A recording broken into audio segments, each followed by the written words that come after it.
사도신경으로 신앙고백 하시면서 2월 25일 수요일 새벽기도회를 하나님 앞에 드리겠습니다. 함께 고백하겠습니다. 전능하사 천지를 만드신 하나님 아버지를 내가 믿사오며 그 외아들 우리 주 예수 그리스도를 믿사오니 이는 성령으로 잉태하사 동정녀 마리아에게 나시고 본디오 빌라도에게 고난을 받으사 십자가에 못 박혀 죽으시고 장사한 지 사흘 만에 죽은 자 가운데서 다시 살아나시며 하늘에 오르사 전능하신 하나님 우편에 앉아 계시다가 저리로서 산자와 죽은 자를 심판하러 오시리라. 성령을 믿사오며 거룩한 공회와 성도가 서로 교통하는 것과 죄를 사하여 주시는 것과 몸이 다시 사는 것과 영원히 사는 것을 믿사옵나이다. 아멘. 찬송가 246장 우리 함께 찬양하겠습니다. 246장 나 가나안 성 가나안 땅 귀한 성에 246장 우리 함께 찬양하겠습니다. 나 가나안 땅 귀한 성에 들어가려고 내 무거운 짐 벗어버렸네. 죄 중에 다시 방황할 일 전혀 없으니 저 생명 시냇가에 살겠네. 길이 살겠네. 나 길이 살겠네. 저 생명 시냇가에 살겠네. 길이 살겠네. 나 길이 살겠네. 저 생명 시냇가에 살겠네. 그 불과 구름 기둥으로 인도하시니 나가는 길이 형통하겠네. 그 요단강을 내가 지금 건넌 후에는 저 생명 시냇가에 살겠네. 길이 살겠네. 나 길이 살겠네. 저 생명 시냇가에 살겠네. 길이 살겠네. 나 길이 살겠네. 저 생명 시냇가에 살겠네. 내 주린 영혼 만나로서 먹여주시니 그 양식 내게 생명 되겠네. 이후로 생명 양식 주와 함께 먹으며 저 생명 시냇가에 살겠네. 길이 살겠네. 나 길이 살겠네. 저 생명 시냇가에 살겠네. 길이 살겠네. 나 길이 살겠네. 저 생명 시냇가에 살겠네. 아멘. 요한복음 2장 말씀 보겠습니다. 요한복음 2장 13절에서 25절까지 말씀 보겠습니다. 신약성경 145페이지 요한복음 2장 13절에서 25절까지 말씀 제가 봉독하겠습니다.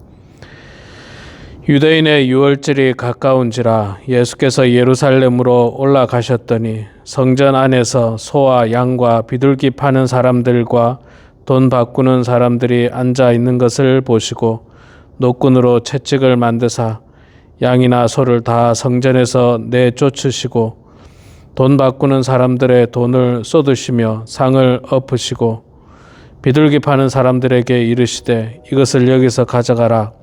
내 아버지의 집으로 장사하는 집을 만들지 말라 하시니 제자들이 성경 말씀에 주의 전을 사모하는 열심이 나를 삼키리라 한 것을 기억하더라.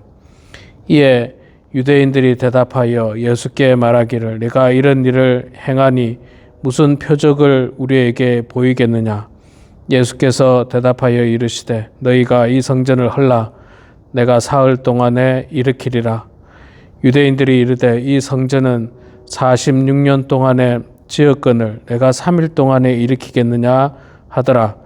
그러나 예수는 성전된 자기 육체를 가리켜 말씀하신 것이라. 죽은 자 가운데서 살아나신 후에야 제자들이 이 말씀하신 것을 기억하고 성경과 예수께서 하신 말씀을 믿었더라.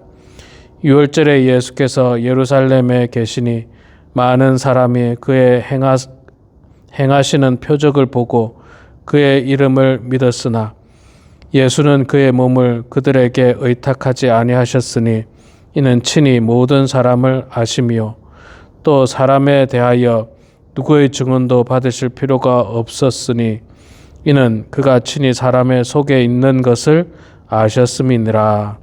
아멘. 네, 우리 사랑하는 성도 여러분, 오늘도 이렇게 말씀의 자리에 함께 동참해 주셔서 감사합니다. 오늘도 하나님의 은혜가 충만한 그런 여러분들의 귀한 하루가 되시기를 소망합니다. 자, 오늘 요한복음 2장 13절부터 25절까지 말씀 읽었습니다. 본문은 예수님께서 성전을 정결하게 하신 사건의 장면이죠. 이 사건을 통해서 온유하신 예수님께서 성전의 거룩함을 회복하기 위한 거룩한 분노를 내시는 장면을 우리가 보게 됩니다. 여러분, 우리가 온유해야 되고 사랑이 많아야 되지만 그러나 그것도 하나님의 거룩함이 훼손되는데도 불구하고 여전히 침묵하고 있는 것은 그거는 맞지 않습니다. 하나님의 거룩함이 훼손되는 거기에 대해서는 우리가 단호하게 이 거룩한 분노를 낼 필요가 있습니다. 자, 오늘 말씀에 보면 예수님께서 6월절에 예루살렘으로 올라가셨죠. 예루살렘에 뭐가 있습니까? 하나님의 성전이 있습니다. 이 성전은 뭐 다 아시다시피 솔로몬이 지은 성전이 아니라 솔로몬이 지은 성전은 이미 그 옛날 이미 다 파괴가 되었죠. 바벨론, 바사 이 나라가 정복하게 되면서 이미 성전이 다 파괴되고요. 그 후에 스룹바벨, 느헤미야, 스룹바벨, 에스라를 중심으로 두 번째 성전을 지었지만 이건 역시 로마에 의해서 또 파괴가 되고 맙니다. 그 본문에 나오는 성전은 뭐냐면 헤롯 성전이라고 해서 이 헤롯이 유대인들에게 환심을 사기 위해서 성전을 지어준 겁니다. 유대인들이 하나님을 믿으니까 그들을 위해서 그들에게 인기를 얻기 위해서 헤롯 성전을 지었습니다. 그 헤롯 성전을 말하는 겁니다. 솔로몬의 성전을 말하는 것이 아니고. 그리고 그 헤롯 성전도 나중에 다 파괴가 되죠. 그리고 동쪽 벽 하나만 지금 남아 있습니다. 예루살렘에 가면 동쪽 벽 하나만 남아 있는데 상당히 규모가 커 보였습니다. 커 보였고 그 벽 하나를 붙들고 기도하는 많은 유대인들 또 크리스찬들이 전 세계에서 와서 기도하는 모습을 제가 성지순례 가서 본 적이 있는데 그 성전을 말하고 있습니다. 자, 예수님께서 6월절에 그 성전에 들어갔는데 성전에 들어가서 깜짝 놀라셨어요. 성전은 하나님이 거하시는 곳 아닙니까? 그때만 하더라도 하나님께서 거하시는 거룩한 하나님의 제사를 지내는 곳인데 성전 안에 들어갔더니 소와 양과 비둘기 파는 사람들과 돈 바꾸는 사람들이 앉아 있는 것을 보시고 성전 뜰 안에 들어갔더니 그 안에 장사꾼들 천지예요. 시장이 돼버린 거예요. 성전이 시장이 된 거예요. 그 안에서 이제 소도 팔고 양도 팔고 비둘기도 파는데 왜 이걸 팔았느냐?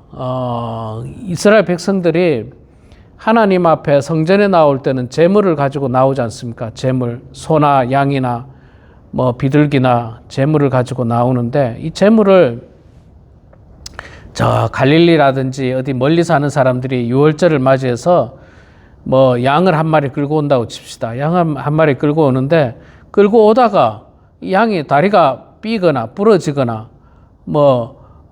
다치거나 이러면은 그것을 제물로 쓸 수가 없어요. 하나님 앞에 드리는 제물은 흠 없는 것을 드려야 되거든요. 그래서 이게 먼 길을 오다 보니까 이게 다칠 수가 있는 거예요. 그러면 그게 이제 불편하잖아요. 그래서 이 사람들이 그냥 돈만 들고 와서 예루살렘에 와서 샀습니다. 예루살렘에서. 그러면 예루살렘 성전 바깥에 그냥 예루살렘에 있는 시장에서 사는 거는 그래도 그나마 그럴 수 있다고 칩시다.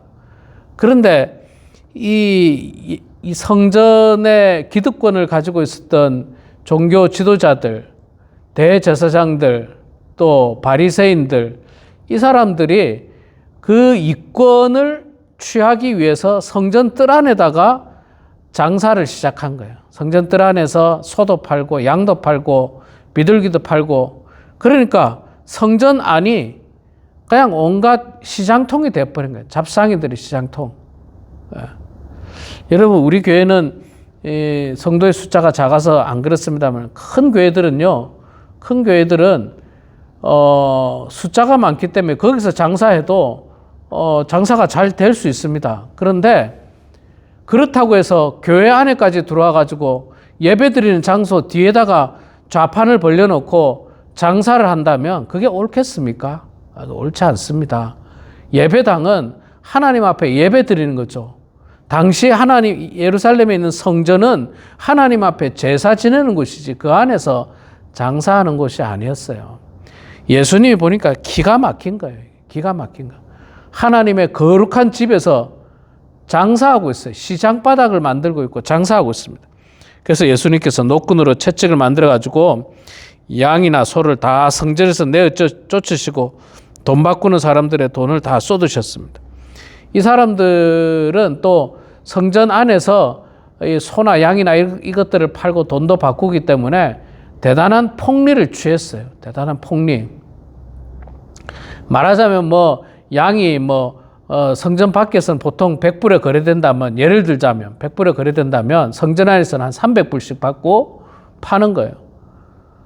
그러니까 엄청난 폭리를 취하는 거죠. 그러니까 그 안에는 장사뿐만 아니라 폭리를 취하는 정말 이 도적의 소굴이라 해도 과언이 아닌 그런 모습을 보이고 있습니다. 그래서 예수님께서 말씀하시기를 이것을 여기서 가져가라. 내 아버지 집으로 장사하는 집을 만들지 말라 하시니, 하나님의 집은 장사하는 집이 아닙니다. 하나님의 집은 뭐 하는 집입니까? 기도하는 집이고 예배드리는 집이어야 합니다. 그런데 당시 종교 지도자들이 하나님의 집을 갖다가 장사하는 집으로 만들었고 그들의 뱃속을 채우는 이권의 장소로 만들었던 것입니다. 자, 그 일들을 하니까 유대인들이, 기득권자들이 한마디로 말해서 너 도대체 누군데? 네가 뭔데? 이래라 저래라 하느냐? 네가 특별한 표적이라도 보일 수 있느냐? 기적이라도 네가 좀 보일 수 있느냐? 네가 무슨 하나님의 특별한 선지자냐? 뭘 좀 보여봐라. 그 말을 하죠. 18절에 이에 유대인들이 대답하여 예수께 말하기를 네가 이런 일을 행하니 무슨 표적을 우리에게 보이겠느냐? 네 도대체 너 뭔데? 그 말이에요. 그러니까 예수님께서 19절에 예수께서 대답하여 이르시되 너희가 이 성전을 헐라 내가 사흘 동안에 일으키리라. 예수님께서 말씀하시기를 너희들이 지금 나에게 표적을 보여달라고 했느냐? 오냐? 너희들이 이 성전을 헐어봐라. 내가 사흘 안에 다시 성전을 일으키리라. 이스라엘 백성들에게, 유대인들에게, 종교 지도자들에게 성전은 정말 소중한 존재입니다. 자, 영적으로 보면 하나님이 거하는 곳이고, 역사적으로 볼 때 이스라엘 백성들, 성전은 이스라엘 백성들의 어떤 영적인 통로입니다. 하나님을 만나는 통로.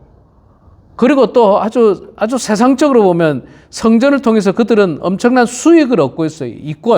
수익을 얻고 있습니다. 그런데 그 성전을 헐어보라 이야기합니다. 헐어보라. 그럼 내가 사흘 안에 다시 짓겠다. 그러니까 이 사람들이 기가 막히죠. 야, 이 성전은 46년 동안 지었는데 네가 어떻게 3일 만에 이것을 짓느냐, 다시 세우느냐. 그런데 예수님께서는 분명히 21절에 이렇게 이야기합니다. 그러나 예수는 성전된 자기 육체를 가리켜 말씀하신 거니까. 예수님이 말하는 성전은 예수님의 육신을 말하는 거예요. 예수님의 육신. 그 예수님의 육신이 사흘 후에 죽은 자 가운데서 22절에 나오죠. 죽은 자 가운데서 살아나신 후에야 제자들이 말씀하신 것을 기억하고 성령과 예수께서 하신 말씀을 믿었더라. 그러니까 예수님은 십자가에 죽으시고 사흘 후에 예수님께서 부활하신 것을 말씀하는 사건이었어요. 그런데 이 유대인들은 요 말을 나중에 예수님을 십자가에 못 박을 때까지 계속 그 예수님을 죽여야 되는 어떤 동기로 삼죠. 명분을 삼습니다. 명분. 이 예수가 성전을 헐라고 했다. 성전을 헐라고 했다. 그리고 사흘 만에 자기가 다시 세운다 했다. 그러면서 그거 가지고 이야기했는데 예수님의 관점은 건물을 헐라고 한 것이 아니라 예수님의 자신의 육체를 이야기를 하고 있는 것입니다. 자, 이것을 통해서 예수님께서 말씀하시는 게 뭐냐면 지금 여기에 있는 건물 성전은 참 성전이 아니라는 거죠. 이거는 이미 타락되어지고 이미 정말 성전으로서의 기능을 상실했고요. 예수님께서 이 땅에 오셨기 때문에 예수님 자신이 참된 성전이라는 거예요. 예수님 자신이. 성전에서 과거 구약시대 때 성전에서 뭘 합니까? 제사를 지내고 하나님과의 만남의 장소가 성전이지 않습니까? 성전을 통해서 하나님께 나아가고 하나님을 만나고 교통하게 되는 장소가 성전이에요. 근데 이제 하나님의 아들이신 예수님께서 이 땅에 오셨기 때문에 그 예수님이 성전을 대신하는 겁니다. 성전을 대신하는 거예요. 이제는 성전을 통해서 하나님 만나는 게 아니라 예수 그리스도를 통해서 하나님을 만나는 거예요. 예수님을 통해서 하나님께 나아갈 수 있는 거예요. 예수님이 그 성전을 대신하고 있는 겁니다. 그리고 십자가와 부활의 길이 이제 새로운 예배의 길입니다. 이제 더 이상 성전에서 예배 드리는 게 아니에요. 지금 우리가 예루살렘 성전에 가서 예배 드리는 거 아니지 않습니까? 우리는 예수 그리스도의 십자가의 죽으심과 또 부활하심을 중심으로 그걸 기념하면서 주일날 예배를 드립니다. 주일날. 우리는 더 이상 구약시대 이 성전 예배에 갇혀 있지 않습니다. 성전 예배는요, 또 성전 예배는 토요일 안식일에 드려야 돼요. 구약에는 그렇게 했지 않습니까? 그러나 우리는 이제 예수님께서, 하나님의 아들이신 예수님께서 이 땅에 오셨기 때문에 그분이 참된 성전인 거예요. 그분이. 이제는 예수님을 통해서 그 성전에서 하나님을 만나고 그 성전에서 예수라고 하는 그 성전을 통해서 하나님 앞에 나아갈 수 있는 겁니다. 새로운 패러다임이 생긴 거예요. 새로운 패러다임이. 그래서 예수님께서 그렇기 때문에 내가 사흘 동안에 일으키리라 라고 말씀하신 것입니다. 그래서 여러분, 우리는 그렇기 때문에 예루살렘에 있는 성전에 가서 예배 드리지 않고요. 그렇기 때문에 안식일, 토요일날 예배 드리지 않습니다. 우리는 예수님께서 이 땅에 오셨기 때문에 이제는 예수님이 예배의 중심입니다. 예수님을 통해서 하나님 앞에 나아가고 하나님을 만날 수 있습니다. 또 예수님의 십자가의 죽으심과 부활을 통하여서 참된 예배의 길이 열리게 된 것입니다. 그래서 그 부활을 기념해서 우리는 주일날 하나님 앞에 예배드리고 있습니다. 하나님과 만남을 가질 수가 있는 것입니다. 성전 정결 사건은 단순히 이 청소하는 그런 사건이 아닙니다. 옛 제도를 넘어서 새로운 구원의 시대가 도래했음을 이야기하고 있습니다. 과거에는 성전을 중심으로 구원의 역사가 일어났다면 이제는 예수 그리스도를 통하여서 구원의 역사가 일어남을 말씀하고 있는 것입니다. 우리 사랑하는 성도 여러분, 혹시 우리가 오랫동안 신앙생활하면서 우리도 하나님 앞에 예배드릴 때 지나치게 습관적으로 예배드리고 있지는 않습니까? 형식적으로 예배드리고 있지 않습니까? 또 예배를 너무 편하게 드리려고 하고 있지는 않습니까? 그래서 제가 이 코로나 이후에 제가 굉장히 반대했고 목소리를 높였던 것 중에 하나가 영상 예배에 의존하지 말라고 제가 여러 번 말씀드렸습니다. 영상 예배에 의존하지 말고.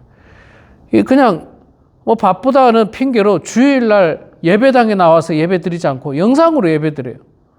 헌금도 뭐 그냥 페이팔로 하고 제일로 하고 뭐 온라인으로 이렇게 보내고요. 그건 참된 예배가 아닙니다. 물론 우리가 진짜 거동이 불편하게 될 경우가 있지 않습니까? 육신이 연약해서 또 여러 가지 사고나 질병이나 아픔을 통해서 거동을 못할 때는 우리가 영상이라고 하는 도구를 사용해서 예배 드릴 수 있습니다. 그러나 우리의 육신이 움직일 수 있다면 하나님 앞에 나오는 게 그게 참된 예배예요. 그냥 소파에 누워서 그냥 잠옷 입고 편하게 예배 드리려고 하는 예배는 온전한 예배가 아닙니다. 그건 온전한 예배가 아니에요. 신앙생활은 편한 게 신앙생활이 아닙니다.